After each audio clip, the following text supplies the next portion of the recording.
Guys ये paper जो discuss कर रहा था मई जून 20 का पेपर है, 1 आवर का एग्ज़ाम होता है और ये 20 का एग्ज़ाम है, 1 आवर का एग्ज़ाम है। हम डिस्कस कर रहे थे पहले MCQs। Which statement is most valid reason for a government intervention in a free market economy. पूछे कौन सी स्टेटमेंट जो है government intervention in a free market economy most valid reason. Basically इसमें पूछा है मोस्ट वैलिड रीज़न कौन सा है फ्री मार्केट इकोनॉमी के अंदर, जहाँ पे अगर बेसिक कॉन्सेप्ट पूछा है रीज़न के बारे में पूछा है, रीज़न के बारे में पूछा है most valid reason for government intervention of free market economy. Free market economy तो बेसिकली हम ये जानते हैं own and control by the private sector. Own and control जो होती है, कंट्रोल कौन कर होता है, controlled by the private sector. By the private sector इस इकनॉमी को चलाया जाता है। ये कंट्रोल जो होती है प्राइवेट सेक्टर से होती है। अब इसमें पूछा है सबसे ज़्यादा वैलिड रीज़न कौन सा होता है गवर्नमेंट इंटरवेंशन के लिए, गवर्नमेंट के लिए फ्री मार्केट इकनॉमी में। तो बेसिकली गवर्नमेंट जो है फ्री मार्केट इकनॉमी क्यों गवर्नमेंट इंटरवेंशन करती है, सवाल ये। Consumer are well inform making it difficult to producer to make profit. तो ये फ्री मार्केट इकनॉमी है तो ऑब्वियसली होती है government intervention. Health and education are not available in a sufficient quantity. जितनी हेल्थ एंड एजुकेशन देनी चाहिए उतनी क्वांटिटी में नहीं दे रहा है तो जब भी गवर्नमेंट इंटरवेंशन हो सकती है। गवर्नमेंट जब भी इंटरवीन करेगी जब हेल्थ एंड एजुकेशन सफिशिएंट वे में नहीं प्रोवाइड हो पा रही तो गवर्नमेंट क्या करेगी, इंटरवीन करेगी आपके पास कौन सी इकनॉमी में, इस इकनॉमी में। तो हमें ये पता चलता है इसका जो करेक्ट आंसर है वो B is a correct answer. इसमें क्वेश्चन ने यही पूछा था कौन सी मोस्ट वैलिड रीज़न बताओ तो आप जब गवर्नमेंट इंटरवीन करेगी फ्री मार्केट इकोनॉमी में तो बेसिकली हेल्थ एंड एजुकेशन जब नहीं दी जा रही होगी सफिशिएंट क्वांटिटी में तो गवर्नमेंट इंटरवीन करेगी। सी जो बोलता है producer are motivated by the profit, only profit, तो ये मार्केट इकोनॉमी में होता है, हो नहीं सकता। They are the many competitive, ये भी मार्केट इकोनॉमी में होता है। तो ऑब्वियसली गवर्नमेंट इंटरवेंशन में हेल्थ एंड एजुकेशन जो है सही तरह प्रोवाइड नहीं हो पा रही होगी तो ऑब्वियसली बात है गवर्नमेंट इंटरवीन करेगी। 2 MCQs number what would not, यहाँ पे पूछा what would not be considered as a barter transaction. Barter transactions, जो बार्टर ट्रांजेक्शन होती है जब हम एक्सचेंज कर रहे होते हैं goods in term of goods, exchange goods करते हैं and services without considering a monetary value, without considering monetary value. जब हम मॉनेटरी वैल्यू में ऑब्वियसली बातें कंसिडर्ड नहीं कर रहे तो that is known as a barter system से रिप्रेजेंट करता है इसको, बार्टर सिस्टम से। तो बोले अ car repair undertaking an annual service to the on a plumber van in a return for the plumber fitting a new sink in a car repair kitchen। बोले obviously बात है car repair जो था annual service charge करता हूँ plumber van in a return for the plumber fitting a new sink in a car repair kitchen, जिसमें car repair kitchen में obviously बात है वो सेट कर रहा था। फिर दूसरा क्या, consumer negotiated with the shopkeeper and buying a pair of trouser. Government consumer negotiate कर रहा था, ऑब्वियसली बात है इसमें ए क्यों नहीं हो सकता क्योंकि गुड्स जो है कार रिपेयर वाले ने उसके अगेंस्ट न्यू सिंक लगाया फॉर कार रिपेयर किचन की जगह पे। सही, a consumer negotiated, be a consumer negotiated with a shopkeeper and buying a pair of shoes. Pair of shoes खरीदे, कितने के खरीदे, $10 के खरीदे, $10 के खरीदे pair of shoes rather than asking a price of $30। उसने नेगोशिएटिंग किया, कंज्यूमर ने बाइंग पेयर ऑफ ट्राउज़र खरीदे $10, आस्किंग अ प्राइस $30 की प्राइस नहीं पूछी, लेकिन उसने क्या चीज़, सारी ट्रांजैक्शन जो हुई है मनी में हुई है। और क्वेश्चन में क्या पूछा था, what would not be considered barter. Barter system exchange करते हैं goods in term of goods में। फिर बात करते हैं C the graduate student exchanging a set of text book for the radio with the student about to start the course. तो obviously बात है रेडियो के with the student about to start a course, text book exchange किए, exchange mean obviously बात है barter system में आ सकता है।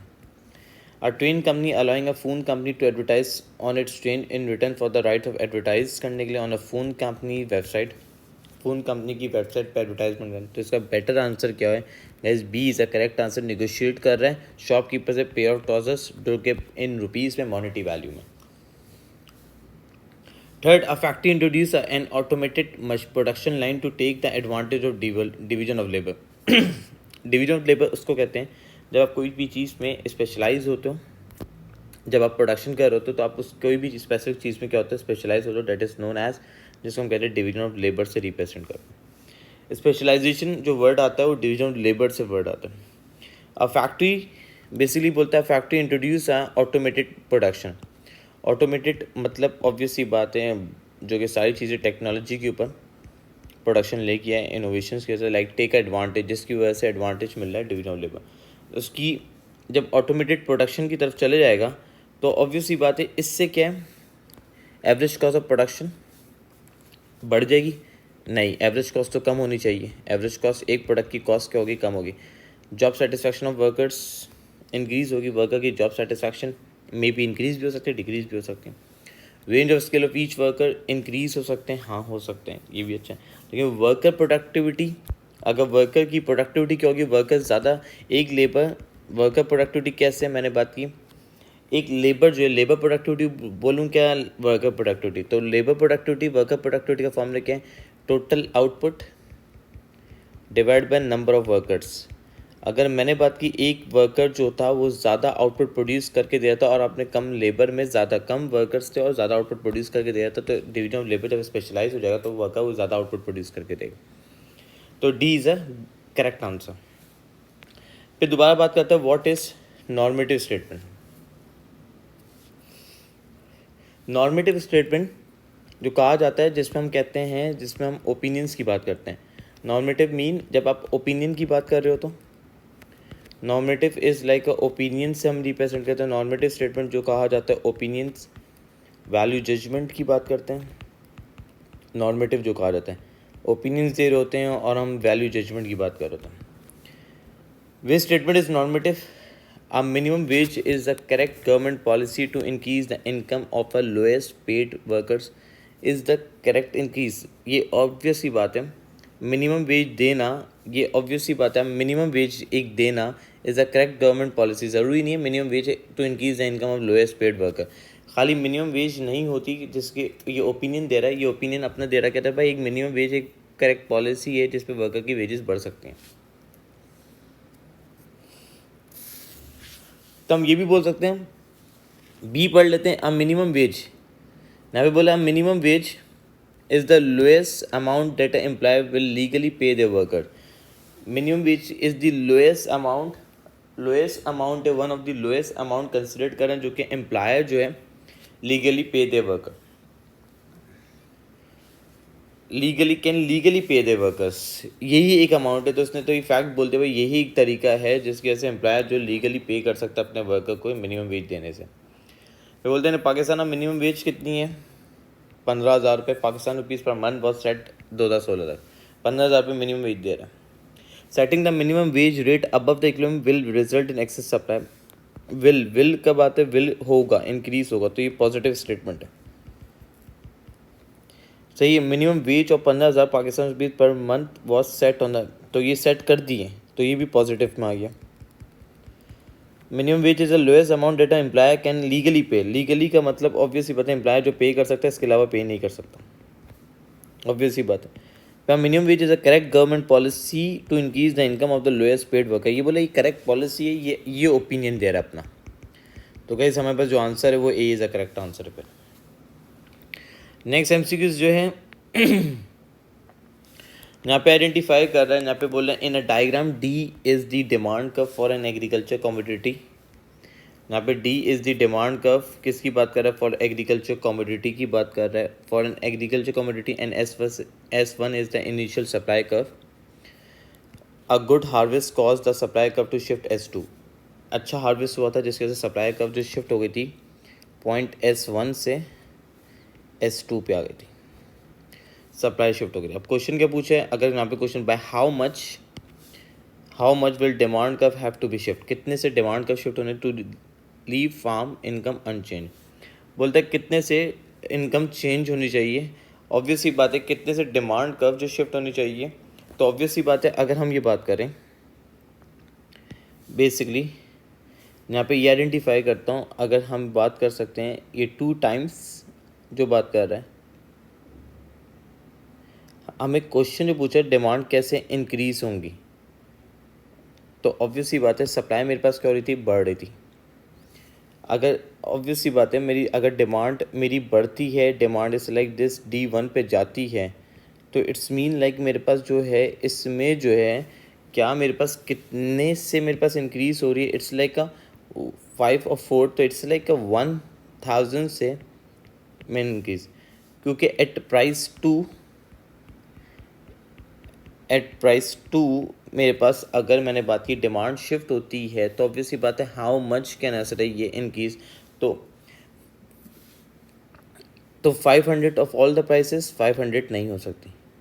अगर 1000 एट ऑल द प्राइसेस 1000 से हाँ इंक्रीज हो सकती है।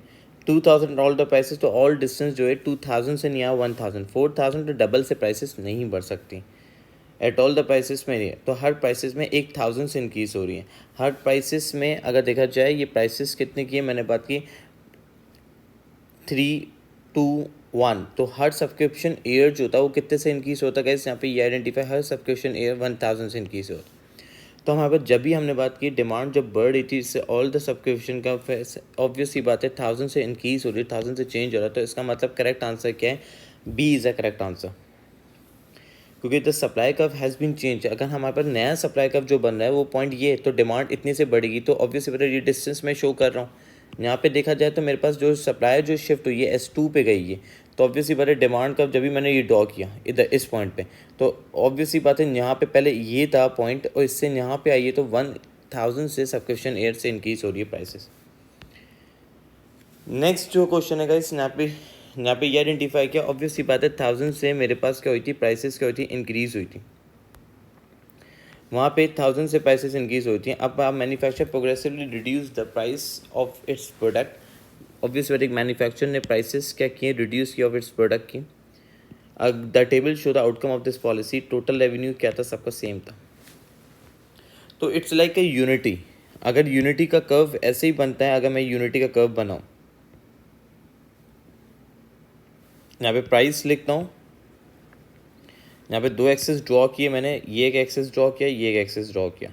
तो गाइस यहाँ पे अगर वाई एक्सेस पे मैंने क्या लिखा, प्राइसेस से रिप्रेजेंट किया, और एक्स एक्सेस पे मैंने रिप्रेजेंट किया टोटल रेवेन्यू से रिप्रेजेंट करता हूँ। ये टोटल रेवेन्यू से आइडेंटिफाई किया।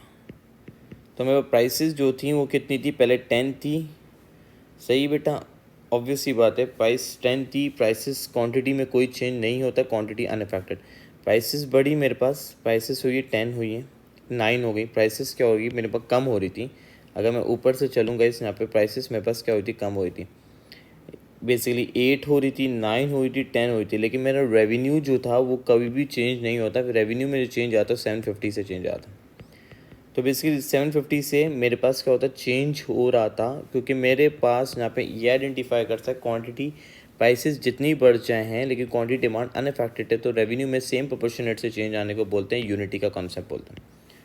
तो हमने रवि यूनिटी से रिप्रेजेंट, तो इसका correct answer is the D is the correct answer. The diagram show the consumer demand curve for a product. यहाँ पे कंज्यूमर की demand curve for a product की बात कर रहा है। बेसिकली कंज्यूमर की जो डिमांड कर्व है फॉर अ प्रोडक्ट की से हमें रिप्रेजेंट करे एग्जामिनर।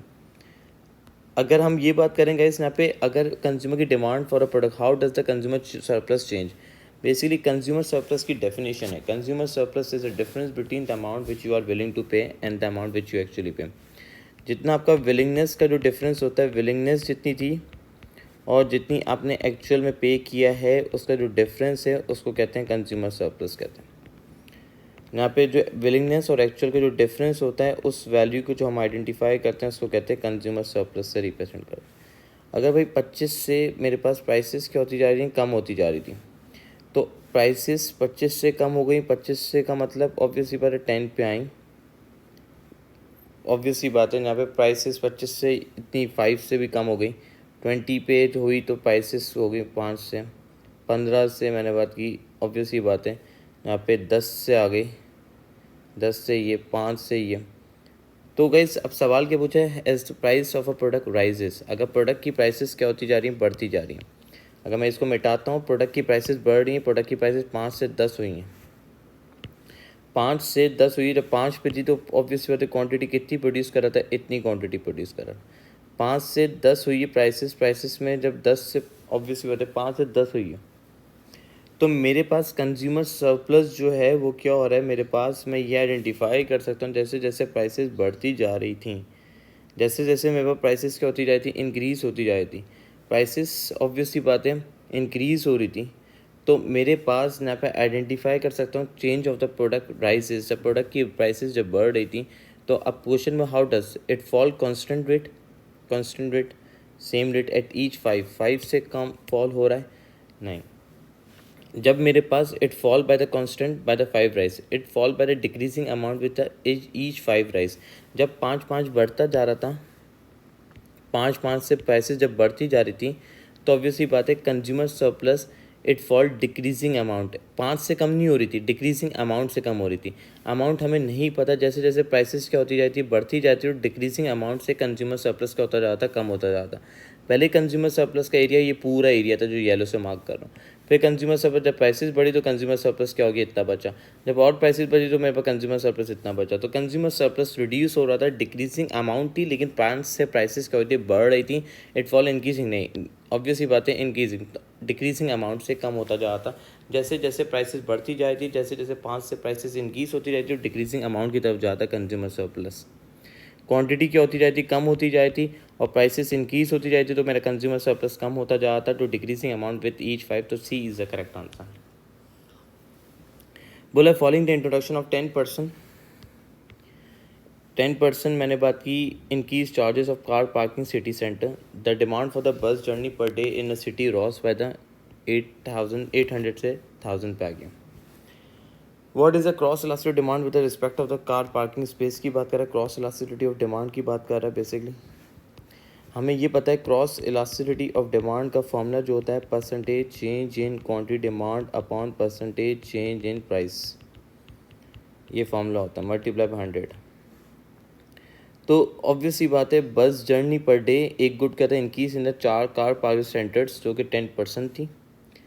10% थी, और यहाँ पे क्या हो रहा था, मैंने बात की जो ऑब्वियसली बात है bus journey day per day Ross, तो एक गुड मैंने बात की यहाँ पे आइडेंटिफाई किया, यहाँ पे क्या न्यू माइनस, इसको भी निकालने का फॉर्मूला है, अगर हम ये निकालते हैं ऑब्वियसली बात है नीचे प्राइस की जगह दूसरा गुड टाइप कार पार्किंग, यहाँ पे क्या गुड ए गुड बी, तो यहाँ पे बस जर्नी आया ऊपर, बस जर्नी की बात कर रहा है, बस जर्नी की बात कर रहा है, इस जगह पे मैंने क्वांटिटी डिमांड यहाँ पे रिप्रेजेंट किया, बस जर्नी की बात कर रहा था, एक गुड बस जर्नी था, और दूसरा गुड कौन सा था, मैंने बात की कार पार्किंग की बात कर, कार पार्किंग की प्राइसेस, बस जर्नी क्या था भाई, ऑब्वियसली बात है इसको भी निकालना, क्वांटिटी डिमांड कैसे निकालते हैं, new minus old quantity upon old quantity multiply 100, new क्या है 1000 है, 1000 माइनस 800 अपॉन क्या है, मैंने बात की 800 मल्टीप्लाई बाय 100, तो ये क्या हो गया, मैंने बात की 1000 minus 800 divide by 800 multiply by 100, तो इट्स लाइक 25% आया, ये कितना है मेरे पास 25% आया, प्राइसेस कितनी दी हुई थी, प्राइसेस खुद दी हुई थी 10%, तो 25% डिवाइड बाय 10 किया तो इट्स लाइक 2.5, तो इट्स अ पॉजिटिव, तो इट्स मीन लाइक कौन सा आंसर है, मैंने बात की D is the correct answer है। यहाँ पे नेक्स्ट जो बोला, an economy is suffering from the house shortage, घर की शॉर्टेज हो गई, the demand of houses continues to rise as the real income increases and the more construction firm enter the market to build more houses। सही, ज़्यादा construction firm enter हो गई to build करने के लिए ज़्यादा हाउसेस, क्योंकि शॉर्टेज हो गई थी, लोगों की इनकम बढ़ती जा रही थी, जब भी कंस्ट्रक्शन ज़्यादा कंस्ट्रक्शन कर रही थी और ज़्यादा एंटर हुई मार्केट के अंदर। तो ये पूछता है यहाँ पे, ये एग्जामिनर जो पूछ रहे हैं ऑब्वियसली बात है विच डायग्राम रिप्रेजेंट, तो ऑब्वियसली बात है क्या ना, हाउस की शॉर्टेज हुई तो डिमांड क्या हुई होगी, बढ़ी होगी कम हुई होगी, सर डिमांड क्या हुई है, इंक्रीज़ हुई है, demand D C V D 1, supply B क्या हुई है, ऑब्वियसली बात है सप्लाई भी बढ़ी डिमांड भी बढ़ी, तो ए हो सकता है करेक्ट आंसर, बी भी देख लेते, सप्लाई यहाँ पे कम हो रही तो गलत हो गया, अनचेंज सप्लाई, तो इसका मतलब ऑब्वियसली रेन इलास्टिक, सप्लाई में डिमांड बढ़ रही, सप्लाई में कोई चेंज, सप्लाई S1 से S2 पे आई, डिमांड क्या हुई D1 से 2, यहाँ पे डिमांड कम हो रही थी, डिमांड नहीं कम हो सकती थी, डिमांड यहाँ पे कम हो रही थी और सप्लाई जो है वो भी कम हो रही थी, तो ऑब्वियसली बात है ये आंसर क्या है, गलत है मेरे पास ये आंसर क्या है, डी जो है इनकरेक्ट आंसर है। तो इसका मतलब ए इज़ द करेक्ट आंसर, क्योंकि मेरे पास डिमांड भी बढ़ रही थी। यहाँ पे बात ये हो रही है डिमांड भी शिफ्ट हो रही थी, डिमांड इसलिए शिफ्ट हो रही थी, डिमांड बढ़ना तो इट्स लाइक अ शिफ्ट होना, और सप्लाई भी बढ़ रही थी क्योंकि शॉर्टेज हो गई थी। तो बेसिकली सप्लाई भी क्या हो रही थी, इंक्रीज़ हो रही थी, जिसकी वजह से जब भी हमारे पास शिफ्ट हो रहा था सप्लाई का। यहाँ पे नेक्स्ट बोले a good has a price elasticity of supply of 2, the current quantity is 300 per unit per week at a market price 30। तो बेसिकली इस क्वेश्चन में अगर हमें देखा जाए, इस क्वेश्चन में एग्जामिनर जो बात कर रहा है प्राइस इलास्टिसिटी ऑफ सप्लाई की बात कर रहे हैं। प्राइस इलास्टिसिटी ऑफ सप्लाई का फॉर्मूला क्या, percentage change in quantity supply upon percentage change in price. तो यहाँ पे PES की वैल्यू निकाल के दी हुई 2 दी हुई है। अब हमें किस वैल्यू से हमें ही पता करना है क्वांटिटी सप्लाई जो है, प्राइसेस जो हैं, ऑब्वियसली बात है क्वांटिटी सप्लाई जो है जो दी हुई थी, इसको भी निकालने का फॉर्मूला है new minus old quantity upon old multiply by 100। तो आपके सामने क्या दी हुई थी, ओल्ड दी हुई थी, न्यू नहीं दी हुई थी। तो न्यू नहीं पता है x, माइनस ओल्ड कितनी थी, लाइक 300 अपॉन मैंने बात की 300 मल्टीप्लाई बाय 100। प्राइस कैसे निकालते हैं, new price minus old price, new minus old price upon old price multiply by 100। तो न्यू प्राइस कितनी दी हुई थी, अगर बेसिकली न्यू प्राइस जो दी हुई थी 25 न्यू प्राइस थी, ओल्ड प्राइस कितनी थी 20 दी हुई थी, अपॉन क्या किया 20। तो अगर मैं इसकी वैल्यू को निकाल लेता हूँ, यहाँ पे आइडेंटिफाई करता हूँ 25 minus 20 divide by 20 multiply by 100 करूँगा तो ये क्या आएगा 25% आएगा, ये 25% आएगा प्राइस की। अब क्वांटिटी सप्लाई की वैल्यू निकालनी है हमें, क्वांटिटी सप्लाई आंसर 2 आना चाहिए। तो अगर हम हर वैल्यू को रखें, अगर देखा जाए यहाँ पे कौन सी वैल्यू होगी, मैं डायरेक्ट बता रहा हूँ आप सब वैल्यू को 450 माइनस 350 रखता हूँ, 300 अपॉन 300 रखता हूँ, तो मल्टीप्लाई बाय 100 करता हूँ, तो 450 minus 300 divide by 300 multiply by 100, तो इस लाएगा 50। तो ये क्या आ रहा है 50% आ रहा है। तो इसका मतलब क्या, 50% डिवाइड बाय मैंने बात की कितने से 25 से करता हूँ, तो मेरे पास क्या आ गया आंसर 2 आएगा, ये आंसर आना चाहिए था। तो इसका मतलब 450 इज़ अ करेक्ट आंसर। 450 की वैल्यू हमारे पास यहाँ पे आनी चाहिए थी, 450 क्या है मेरे पास करेक्ट आंसर में आ गया। तो इसका मतलब मेरे पास क्या है, ऑब्वियसली बात है D is a correct answer. Next question बोला है what is the major function of price mechanism. Price mechanism का मेजर फंक्शन कौन सा हो सकता है। ऑब्वियसली बात है प्राइस मैकेनिज्म वो फंक्शन होता है जहाँ पे डिमांड एंड सप्लाई को क्या किया जाता है, फॉलोड किया जाता है। तो ये पूछा what is the major function of price mechanism.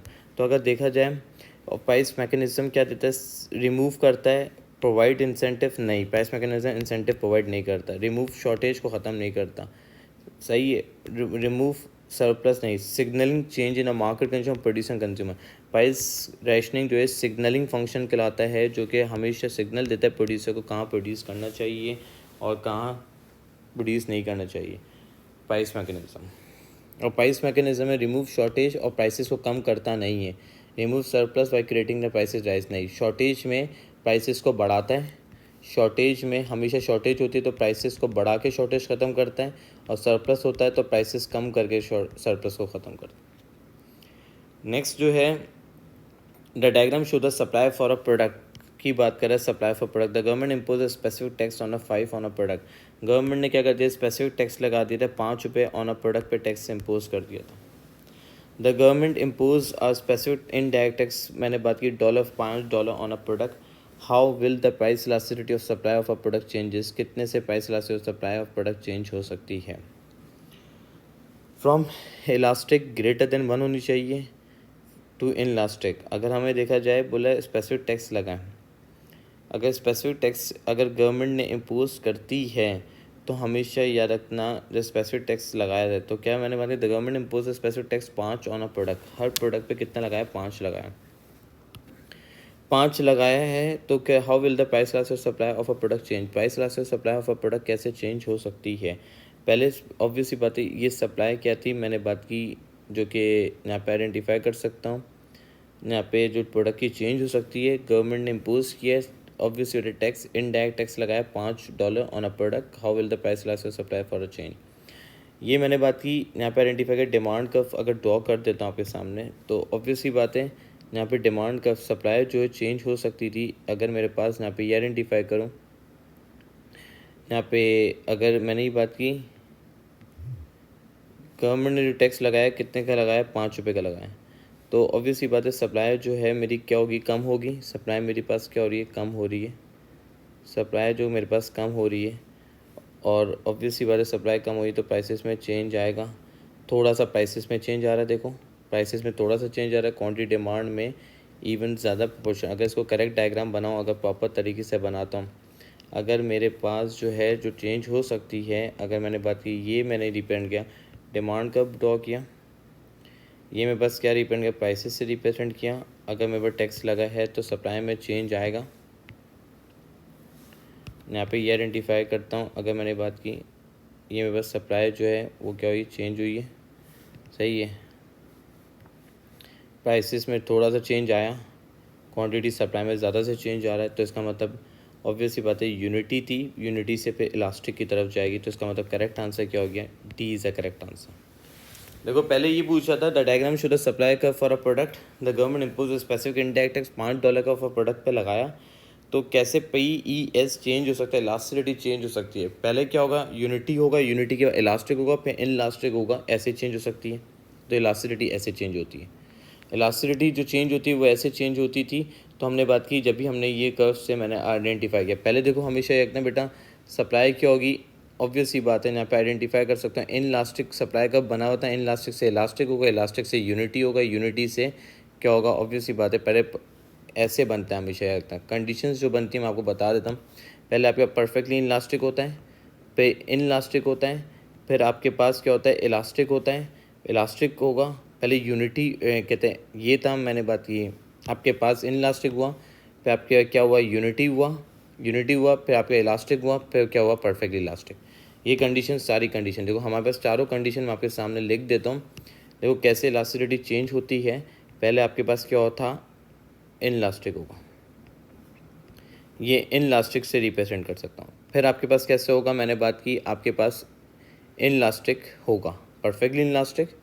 ये क्या था, परफेक्टली, मैंने यहाँ पर आइडेंटिफाई किया परफेक्ट इलास्टिसिटी जो चेंज होती है, पहले परफेक्टली इनलास्टिक थी, फिर ये इनलास्टिक थी, सही। फिर आपके पास क्या होगा, यूनिटी होगा, ये यूनिटी बना।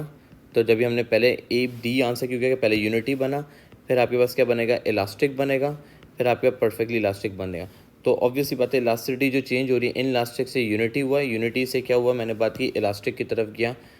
तो हमारे पास जब भी हमारे पास आंसर क्या था, यहाँ पे D is a correct answer था, यहाँ पे D is a correct answer. Next question है,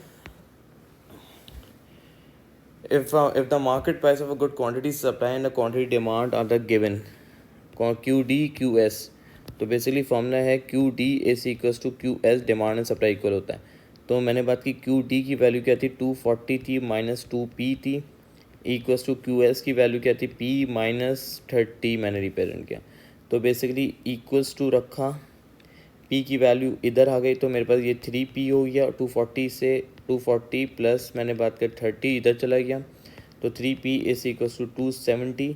तो P की वैल्यू निकालता हूँ, 270 डिवाइड बाय 3 करता हूँ, P की वैल्यू कितनी आती है, 90 वैल्यू आती है। P की वैल्यू कितनी आती है, मैंने यहाँ पे आइडेंटिफाई किया, P की वैल्यू 90 आती है। अगर बेसिकली ये रिप्रेजेंट किया 270 डिवाइड बाई 3 तो 90 आई। अगर अब देखो इक्वेशन में क्या बोल रहा है, चेंज आ गया, नई इक्वेशन लेके आ गया था, यहाँ पे नई इक्वेशन आ गई थी QS और QA। तो हमारे पास क्या वैल्यू बनी, अगर हम ये बात करें QD कितना है, QD S equals to QS होता है। QD की वैल्यू क्या दी हुई थी, 240 दी हुई थी, 240 माइनस 2P दिया हुआ था। QS की वैल्यू दी हुई थी P माइनस 36 दी हुई थी। तो 240 में मैंने बात की प्लस 36 कर दिया, इक्वल्स टू P, इधर प्लस चला गया, 2P साइमल्टेनियस कितना, 240 प्लस 36, ये हो गया 276 इस इक्वल्स टू 3P। अगर मैं 276 डिवाइड बाय मैं करता हूँ 3 से, तो ये मेरे पास कितना आता है, 92। P की वैल्यू कितनी आई है, 92 आई है। P की वैल्यू जब 92 आई है तो कितने से चेंज आ रहा है, तो बेसिकली जो इंक्रीज़ हो रहा है मेरे पास यहाँ पे 90 से 92 हो रहा है, तो इस मीन लाइक 90 से मेरे पास क्या हो गया, 2 से मेरे पास प्राइसेस क्या हो रही हैं, इंक्रीज़ हो रही हैं, प्राइसेस बढ़ी, तो it will rise by the 2%। तो इसमें मतलब क्या है, ऑब्वियस ही बात है, मेरे पास प्राइसेस की जो वैल्यू है वो कितने परसेंट से इंक्रीज़ हो रही है, मैंने बात की 2% से। तो इसका मतलब क्या, सी इज़ द करेक्ट आंसर। ये आपके सामने टेबल दिया हुआ है, बोला प्राइवेटाइजेशन होना। प्राइवेटाइजेशन मीन जब आप कोई भी चीज़ जो ओन होती थी पब्लिक सेक्टर से प्राइवेट सेक्टर अचीव, मैंने बात की privatisation can be achieve by the sales of the shares and to the general public offers PO, or by the direct sale or to a private company. Private sales P as the diagram show the privatization transaction and the revenues from the European Union between 1981 से 2002 तक। अब क्या पूछ रहे हैं, सवाल ये पूछ रहे हैं प्राइवेटाइजेशन जो हुई ये ट्रांजेक्शन्स जो हैं are revenue from the European Union between 1981 से 2012 तक। रेवेन्यू की जो लाइन थी, रेवेन्यू का जो एरिया था वो कौन सा था, मैंने बात की ये वाला एरिया रेवेन्यू का एरिया था। अगर मैं इसको शेड नहीं करूँगा, लाइट से रखूँगा, ये रेवेन्यू का एरिया था। ये मेरे पास क्या था, रेवेन्यू का एरिया था, और ये रेवेन्यू फ्रॉम PO का एरिया था। फिर transaction what can be concluded, बोल रहा है कंक्लूडेड फ्रॉम द डायग्राम। क्या कंक्लूड कर सकते हो फ्रॉम द डायग्राम से आप, अगर यहाँ पे तो अगर देखा जाए, पहला point, increase in the number of privatisation result in the privatisation revenue. अगर देखा जाए जो लाइट वाला एरिया था, बोला प्राइवेटाइजेशन बढ़ गई है, जिसकी वजह से प्राइवेटाइजेशन रेवेन्यू क्या हो रहा है, बढ़ रहा है। लेकिन प्राइवेटाइजेशन रेवेन्यू से ज़्यादा रेवेन्यू फ्रॉम द, ऑब्वियस ही बात है, PO का मतलब क्या था, पब्लिक ऑफर्स थी। PS का मतलब प्राइवेट सेल्स। तो इसका मतलब क्या है, सेल्स ज़्यादा हुई हैं। बोल रहा है प्राइवेटाइजेशन रेवेन्यूज़ की बात कर रहे हैं, तो उसका मतलब सेल्स ज़्यादा हुई हैं as compare to public offer general public की कंपैरेटिवली। तो देखा जाए तो हम ये देख सकते हैं पब्लिक का रेवेन्यू बढ़ा है क्या नहीं, तो इसका मतलब पब्लिक ऑफर में ज़्यादा चेंज आया क्या नहीं आया। मैं बोल सकता हूँ ज़्यादा से चेंज पब्लिक ऑफर में आ रहा है। देखो पब्लिक ऑफर का अगर देखा जाए, ये डार्क वाली लाइन है, डार्क वाली लाइनें में ज़्यादा से चेंज आ रहा है। अगर मैं ग्रीन से मार्क करता हो जाऊँ, डार्क वाली लाइनों में ज़्यादा से चेंज आ रहा है। देखो डार्क वाली लाइनों में ज़्यादा से चेंज आ रहा है, ये डार्क वाली लाइनों में ज़्यादा से चेंज आया है एज़ कम्पेयर टू, मैंने बात की ये डार्क वाली लाइनों में। अगर येलो वाली लाइनों में देखा जाए तो इतना कंपेयर किया जाए तो ऑब्वियसली बात है येलो वाली लाइनों में कम से चेंज आया। तो द मेन रेवेन्यू सी देखा, main revenue from privatisation change from public offer to private sale. पहले जो मेन रेवेन्यू जो मिलता था पब्लिक ऑफर से, जो रेवेन्यू मिलता था, अब वो प्राइवेट सेल की तरफ जाना शुरू हो गया, क्योंकि अब प्राइवेट सेल का रेवेन्यू अब देखो बेटा और बढ़ता जा रहा है, और पब्लिक ऑफर का रेवेन्यू क्या होता जा रहा था, कम होता जा रहा था। तो हम ये बोल सकते हैं, ये आंसर हो सकता था main revenue from the privatisation change from the public offer से प्राइवेट सेल्स पे रेवेन्यू चला गया, तो ज़्यादा रेवेन्यू जनरेट करना शुरू कर दिया है। तो 14 का बेसिकली करेक्ट आंसर जो हो सकता है वो सी करेक्ट आंसर हो सकता है।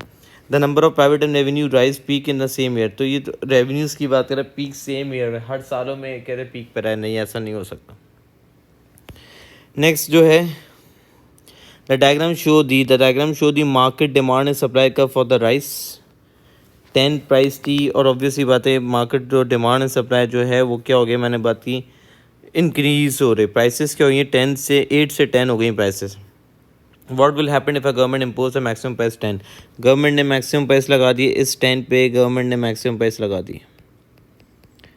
मैक्सिमम प्राइस जो लगा दिए गवर्नमेंट ने, कितनी लगा दी, 10 लगा दिए, 10 पे मैक्सिमम प्राइस लगा दी। The government would need to supply Q1 से Q3 पे। गवर्नमेंट को कितना सप्लाई करना चाहिए, Q1 से Q3 पे गवर्नमेंट चाहती थी मैं सप्लाई करूँ, Q1 से Q3 पे सप्लाई करना चाहती हूँ। The quantity would be sold at a Q1, the quantity would be sold at Q2। हमेशा याद रखना, if a government impose a maximum price 10 लगाती है तो इससे नीचे वाली प्राइसेस पे तो बेच सकता है ना, मैक्सिमम इतनी है, तो क्वांटिटी कौन सी सोल्ड होनी चाहिए, लोग क्या कम क्वांटिटी, ऑब्वियस वाले ये क्वांटिटी खरीदेंगे जो कि इक्विलिब्रियम पे, क्योंकि मैक्सिमम प्राइस ये क्या होती है, जब भी अबव मैक्सिमम प्राइस होती है, अबव होती है तो इट विल बी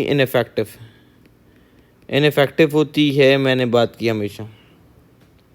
तो the quantity would be sold at a Q2, quantity जो है सोल्ड जो होगी वो कितनी होगी, मैंने बात की Q2 पे क्वांटिटी सोल्ड हो रही होगी।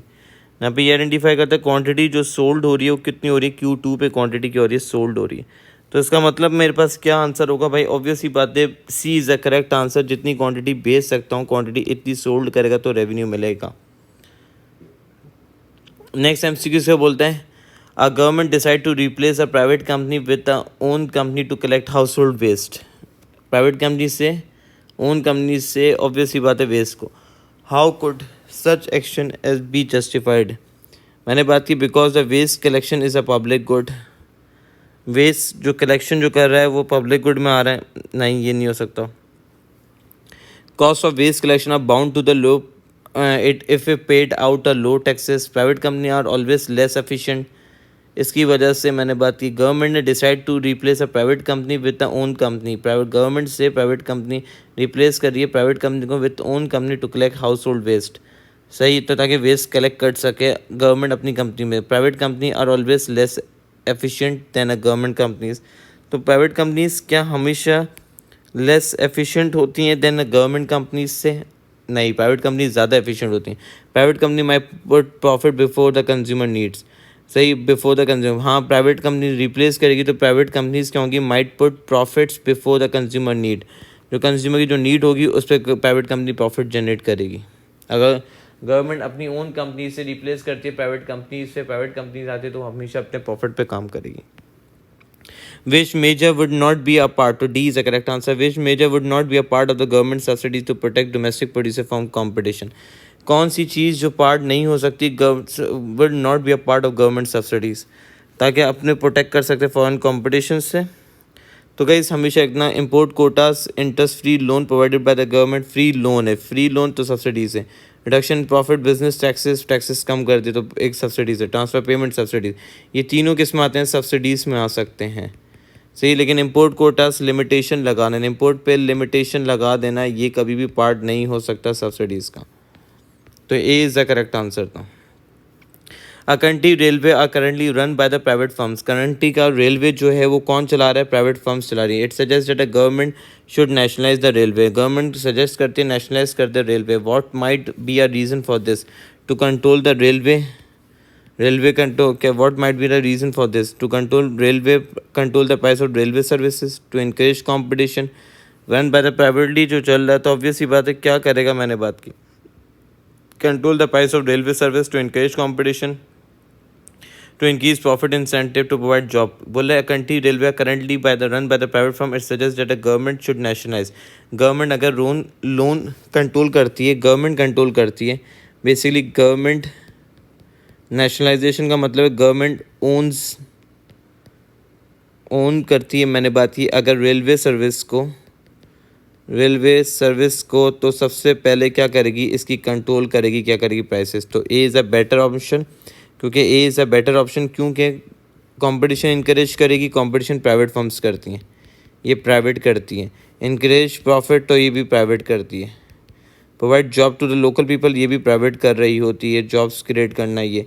लेकिन गवर्नमेंट का जो मेन ऑब्जेक्टिव होता है वो क्या करना, प्राइसेस को कंट्रोल करना। What is likely to cause a decrease in aggregate demand. Aggregate demand किस वजह से कम हो सकती है? An appreciation in exchange rate, improvement consumer confidence, increase in government spending. अगर मैंने बात की कंज्यूमर का कॉन्फिडेंस बढ़ेगा तो ऑब्वियसली बात है कंजम्पशन इंक्रीज़ होगी, जिसके से एडी बढ़ेगा। से गवर्नमेंट स्पेंडिंग क्या है, इंक्रीज गवर्नमेंट स्पेंडिंग ज़्यादा करती है तो कंजम्पशन ज़्यादा होगी, तो इससे एडी कम हो, एडी बढ़ेगा। इंक्रीज इन मनी सप्लाई ज़्यादा हो रही है तो इंटरेस्ट रेट क्या होगा, कम होगा। इंटरेस्ट रेट कम होगा तो सेविंग क्या होगी, कम होगी। स्पेंड ज़्यादा होना शुरू हो जाएगा, कंजम्पशन बढ़ेगी तो एडी क्या होगा, बढ़ेगा। तो इसका मतलब क्या, एप्रिसिएशन ऑफ एक्सचेंज रेट। एडी ऑब्वियस ही बात है, इन्फ्लेशन एडी बढ़ने से इन्फ्लेशन आता है। तो ऑब्वियस ही बात है अगर मेरी करेंसी अप्रिशिएट होती है, एप्रिसिएशन ऑफ एक्सचेंज रेट, अगर मेरी कंट्री की करेंसी एप्रिसिएशन का मतलब क्या, मेरी डिमांड ऑफ करेंसी, मेरी वैल्यू ऑफ करेंसी जो है,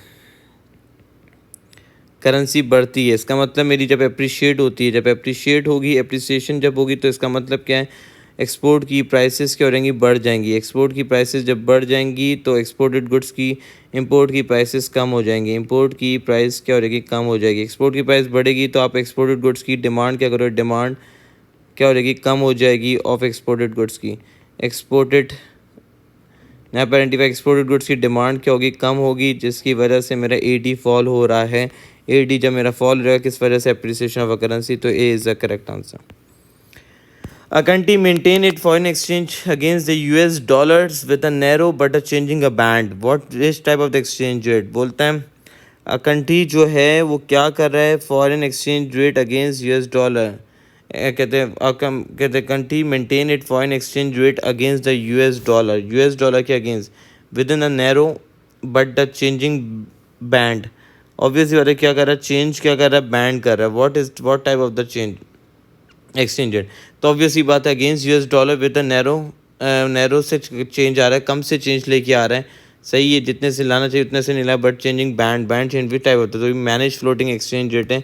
मैनेज फ्लोटिंग में तो फ्लक्चुएट होता है, फिक्स में हम फ्लक्चुएट नहीं कर सकते। मैनेज फ्लोटिंग में हम मैनेज कर होता है अपना exchange rate. 21 which component are include in the financial transaction of the balance of payment. कौन सा कंपोनेंट फाइनेंशियल ट्रांजेक्शन के अंदर इंक्लूड हो सकता है। बैलेंसिंग आइटम, हाँ हो सकता है, बैलेंसिंग आइटम इंक्लूड होता है। फाइनेंशियल डायरेक्ट फाइनेंशियल इन्वेस्टमेंट हाँ होता है। इंटरेस्ट, फॉरेन डिविडेंड्स वगैरह ये नहीं इंक्लूड होता है। तो ऑब्वियसली बात है मेरे पास जो है ये इंक्लूड नहीं होता, तो दोनों फिगर, तो इसका मतलब ए इज़ द करेक्ट आंसर हो गया, क्योंकि हम ये दोनों कंपोनेंट क्या करते हैं, इंक्लूड कर रहे होते हैं फाइनेंशियल अकाउंट के अंदर। नेक्स्ट जो है विच आर्ग्यूमेंट्स, यहाँ पे आइडेंटिफाई कर which arguments is an importer most likely to use gain from the support की बात कर रहे हैं। Support of consumer for free trade, free trade से कैसा सपोर्ट मिल सकता है। फ्री ट्रेड मीन मैंने बात की exchange of good and services, exchange of good and services की बात की, जिसको हम कहते हैं फ्री ट्रेड से रिप्रेजेंट करते हैं। सही, तो more import allow the government to raise revenue from the tariff. क्या importer most likely to gain the support for consumer for free trade, consumer को सबसे ज़्यादा क्या फ्री ट्रेड से क्या गेन मिल सकता है।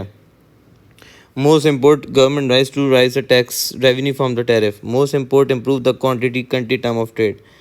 मोर import increase the competition domestic. Argument importer most likely to use the gain from the consumer, free trade से इम्पोर्टर को क्या गेन हो सकता है सबसे ज़्यादा। अगर कॉम्पिटिशन इंक्रीज हो डोमेस्टिक इकनॉमी के अंदर तो इम्पोर्टर को फ़ायदा है, वो गुड एक्सचेंज ज़्यादा होंगे कि नहीं होंगे। तो गाइज मैं नेक्स्ट जो बात करता हूँ, according to the consumer price index, CPI की बात करें, consumer price index. Consumer price index निकालने का फॉर्मूला क्या है, करंट ईयर, मैंने बात की current year minus base year upon मैंने बात की बेस ईयर से रिप्रेजेंट किया, बेस ईयर मल्टीप्लाई बाय 100, जो ये फॉर्मूला है। तो बोला an identical good that cause the 100 से इन 1913 में व्हाट वुड कॉज द 2359। तो बेसिकली जो थी करंट ईयर कौन सा हो गया, ये करंट ईयर हो गया। बेस ईयर क्या हो गया, मैंने बात की 100 था बेस ईयर। तो मैंने बात की obvious 2359 minus 100 upon 100 multiply by 100। तो मैं बस क्या वैल्यू आ रही है मैंने निकालता हूँ, अगर कैलकुलेट करता हूँ इसको मैं, 2359 माइनस 100 डिवाइड बाय 100 करता हूँ, मल्टीप्लाई बाय मैंने 100 किया, तो 2259 आंसर आ रहा है। लेकिन इसकी अप्रॉक्सीमेटली वैल्यू जो है क्या होगी, क्योंकि इसमें क्वेश्चन में लिखा है अप्रॉक्सीमेट वैल्यू। अप्रॉक्सीमेट मतलब आपका राउंड ऑफ वैल्यू आपको खुद लिखनी होती है, इसमें आंसर देना होता है। 24 जो है मेरे पास, अगर मैं बात करूँ, the diagram showed economy full employment equilibrium पे बात कर रहे हैं, फुल एम्प्लॉयमेंट इक्विलिब्रियम की बात कर रहे हैं। Long run aggregate supply, which short term measure should be the government take to maintain the economic current account equilibrium if there is unexpected balance of trade surplus. अगर unexpected balance of trade क्या हो जाता है, surplus हो जाता है।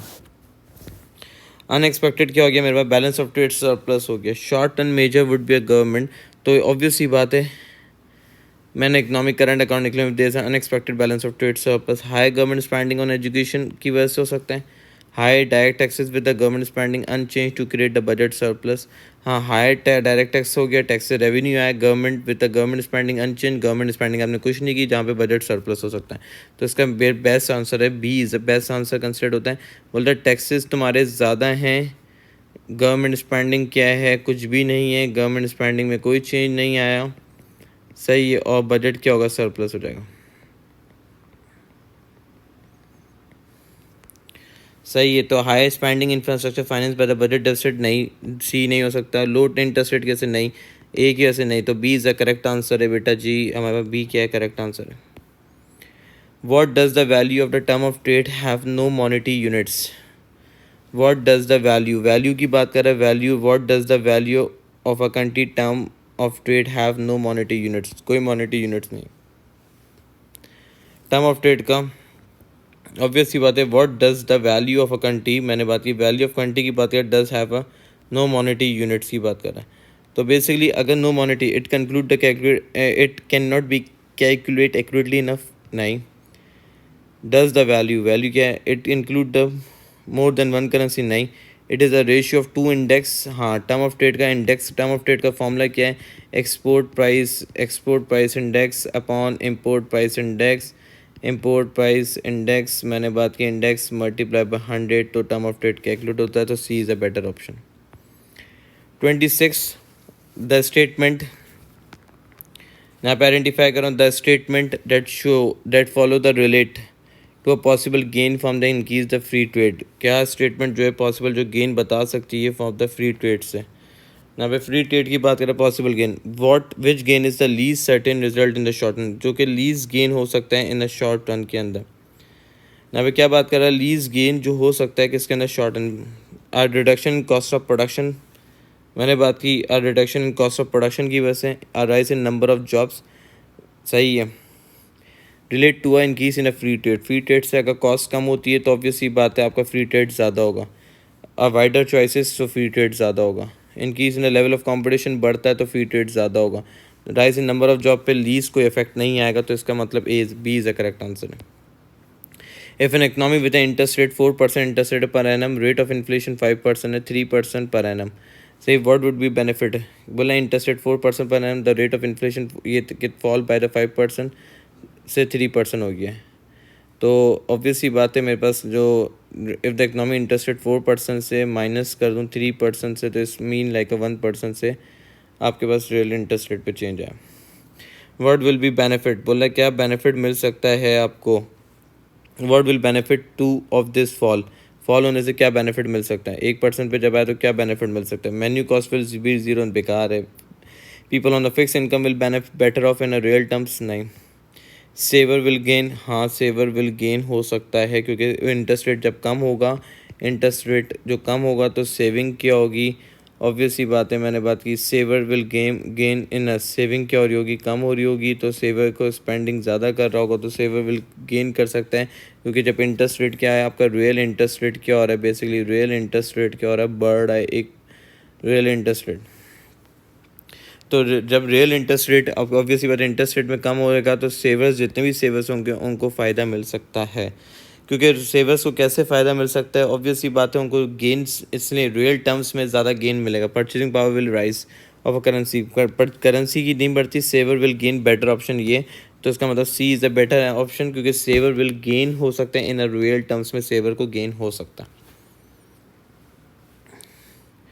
फिर next जो बोलता है which combination of a country classify as expansionary fiscal policy, expansionary fiscal policy में क्या होता है, टैक्सेस क्या होते हैं, कम होते हैं, गवर्नमेंट स्पेंडिंग बढ़ जाती है, सही है। Impact on the budget deficit, increase the quantity easings, increase the welfare, quantity easing like money supply को बढ़ाने को कहते हैं।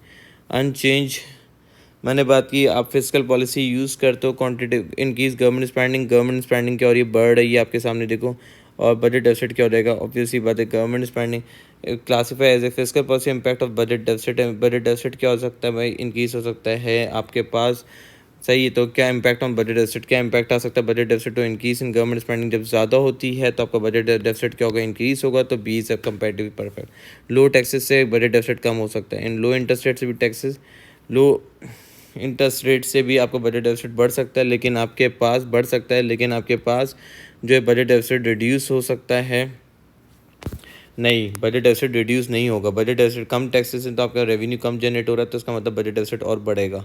लो taxes, low income tax mean less government revenue, less government revenue, less government revenue, less government revenue, तो आपका budget deficit क्या होगा, increase होगा, रिड्यूस नहीं होगा।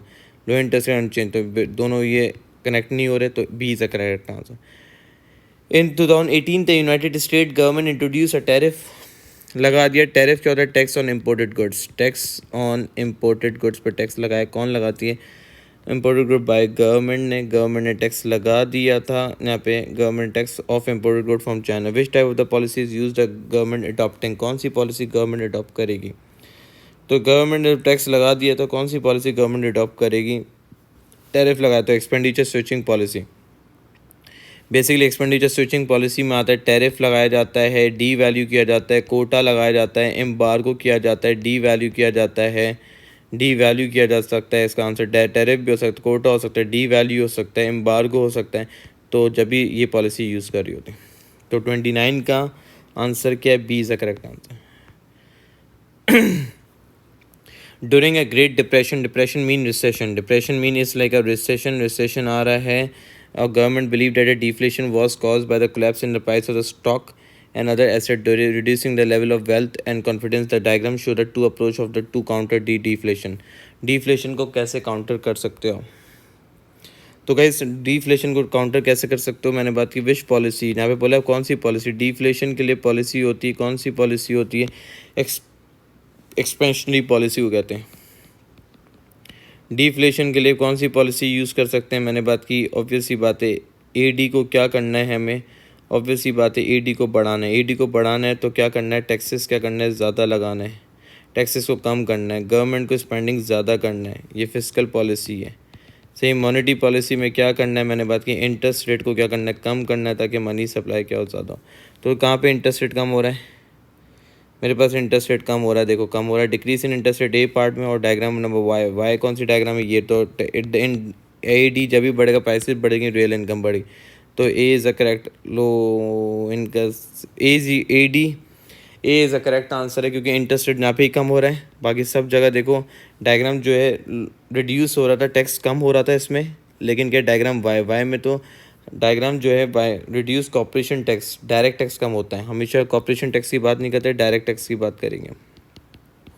तो A is the correct answer guys. तो आई होप सो आप लोगों को समझ आई होगी पूरी ये paper. Thank you so much guys.